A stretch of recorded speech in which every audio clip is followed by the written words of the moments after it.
तर आपल्या झाडाचे आंबे तोडले म्हणून एका दाम्पत्यानं 15 वर्षीय मुलाला अमानुषपणे बेदम मारहाण केली।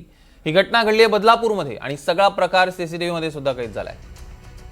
या प्रकरणी बदलापूर पूर्व पोलीस ठाण्यात मारहाण करणाऱ्या दाम्पत्याविरोधात गुन्हा दाखल करण्यात आलेला आहे।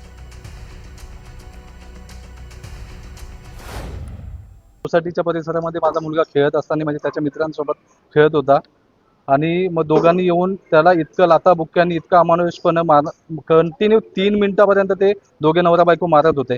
कानाखाली मारलेलं आहे, कानाच्या पडद्याला सूज आहे, पाठीमागे मानेला आणि त्याच्या मानेवर काळे सगळे डाग आहेत, पाठीवर लाथाबुक्क्यांनी मारलेलं आहे। एवढं होत असताना तो कान पकडून माफ करा मला, मी पुन्हा करणार नाही या शब्दात बोलत असताना पण त्यांनी ते दोघे नवरा बायको थांबले नाही आणि त्याच्यानंतर इथून पुन्हा मारत मारत त्याला माझ्या घरापर्यंत त्यांनी मारत नेलेलं आहे।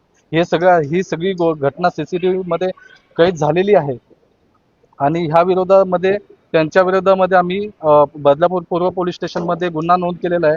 पोलिसांनी दोघांच्या विरुद्ध गुन्ह्याची रीतसर नोंद करून त्यांच्या विरुद्ध कठोर कारवाईची आम्ही मागणी केलेली आहे।